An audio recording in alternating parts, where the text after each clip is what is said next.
दफा जिना करने के बराबर का गुनाह है। 1 रुपए का सूद भी खाया तो आज देखते क्या है कि हजारों के सूद ले रहे हैं, लाखों में सूद ले रहे हैं, और देखते क्या अपने बिल्डिंग को बना रहे, अपने महल को तैयार कर रहे, सूद खा खा के हराम के पैसों से अपने निजाम को चला रहे, अपने घर को चला रहे, अपने औलाद को चला रहे, अपने निजाम को बढ़ा रहे सारे। देखते क्या अल्लाह ताला फरमाते हैं ये तेरा महल जो बाकी है दुनिया में रहने वाला नहीं, ये तेरी मोहब्बत करने वाले दुनिया में रहने वाले नहीं, ना तू दुनिया में रहने वाला, तू चला जाएगा, दुनिया से गुजर जाएगा, सिर्फ तेरा महल रह जाएगा। और तुझे लोग कहने लगेंगे ये कैसे कमाया, कैसे खाया। नहीं, अरे वो फला शख्स था जो सूद लेता था, सूद के पैसों से महल बना रहे, सूद के पैसों से बिल्डिंग बना रहे। अरे नहीं, यही सूद तुम्हारे लिए वबाल बन जाएगा और यही सूद तुम्हें जहन्नुम तक पहुंचा देगा। और जहन्नुम क्या है, खतरनाक अजाब होगा तो सूद खाने वाले को, एक तो शिर्क करने वाले को, और दूसरा क्या है कि सूद खाने वाले का कितना बड़ा खतरनाक है और कितना बड़ा खतरनाक मुजरिम है अल्लाह के सामने।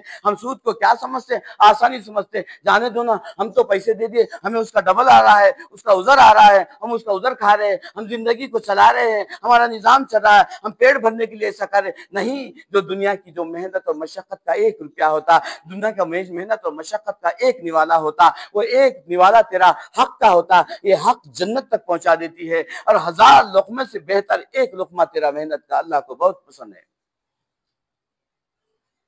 तो अल्लाह तबारक तआला फरमाते हैं दुनिया के अंदर क्या है, इबादत, इबादत जन्नत तक पहुंचा देती है। और अदब करना सीखो, दुनिया के अंदर एहतराम करना सीखो, अदब करना सीखो। अदब क्या करता है, अल्लाह से मिला देता है, अदब मिलाता है तो अल्लाह से मिला देता है, और इबादत अल्लाह से जोड़ देती है, जन्नत तक पहुंचा देती है। तो इंसान जब इबादत करता है अल्लाह को राजी करने के लिए, जब गुनाह करता है तो अल्लाह ताला फरमाते मेरे बंदे इतने गुनाह कर, तेरे गुनाह जमीन से आसमान की खला भर दे, तब भी तू इतने गुनाह करते रहेगा, लेकिन एक दिन तू सुधर जाएगा, एक दिन मेरी तरफ तवज्जो हो जाएगा। फैजा फरग फंसब इला रब्बी का फरग। इसलिए अल्लाह ताला फरमाते हैं जब भी तुम नींद से फारिग हो इबादत में मेहनत करो। फैजा फरग फंसब व इला रब्बी का फरग, अल्लाह की तरफ तवज्जो दो।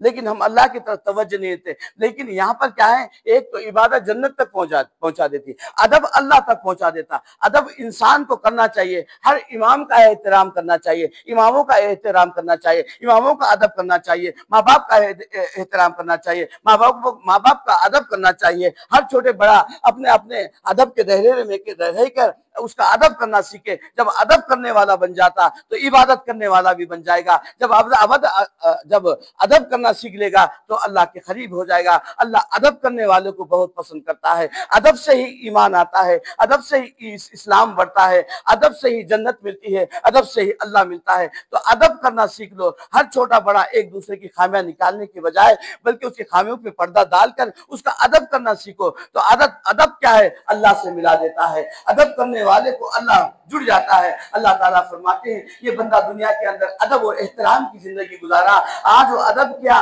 तो मेरे करीब होगा। जिसने अदब किया दुनिया के अंदर, जिंदगी को गुजर बसर करा अदब के साथ, हद तो अदब में रह के जिंदगी को गुजारा, तो देखते क्या है कि अल्लाह के करीब होगा, अल्लाह से मिल गया।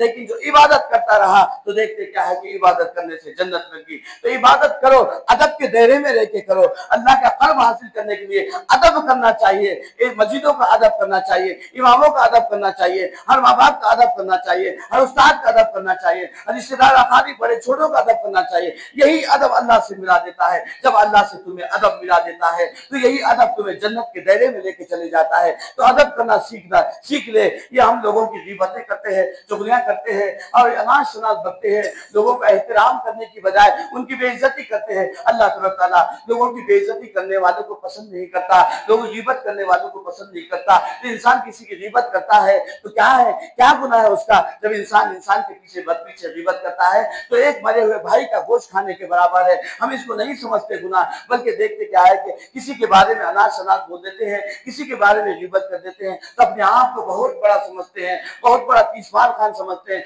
बोलते हैं कि मैंने तो उसके बारे में अनाज शनाज बक दिया, मैं तो उसके बद पीछे सब कुछ बोल दिया, खत्म होगा, मेरा बेड़ा पार होगा। नहीं, ये तूने अदब नहीं किया। बेअदब का भी अदब कर लिया होता, बेअदब का भी अदब कर लिया होता तो तू अल्लाह से मिल जाता था, अल्लाह के करीब हो जाता था। अरे अदबदार बन के तू अगर बेअदब का अदब भी कर लेता था तो तो अल्लाह के करीब हो जाता था। लेकिन बेअदब होके, बाअदब होके बेअदबी करने लगा तो बताओ कि अल्लाह तुझे कैसे मिलेगा, ये इबादत तेरी कैसे कबूल होगी। तो इबादत तो करो, अदब के दायरे में रहकर अदब भी करो, इबादत भी करो। इबादत जन्नत तक पहुंचा देती है और अब देखते अदब क्या है, अल्लाह से मिला देता है। तुम अल्लाह से खरबर रग़बत का इजहार करना है तो अल्लाह तबारक व तआला इबादत में मेहनत करो। फैज़ा फरग़्ता फंसब व इला रब्बिका फरग़ब। जब भी तू नींद से फारिग होता इबादत में मेहनत कर। लेकिन नहीं, हम नींद के आगोश में ऐसा मस्त रहते हैं, मौज़ून अल्लाह का मुनादी देता है, हय्या अलस सलाह हय्या अलल फलाह, आओ नमाज की तरफ, आओ कामयाबी की तरफ। तो नमाज को नमाज नहीं समझता, कामयाबी को कामयाबी नहीं सकता।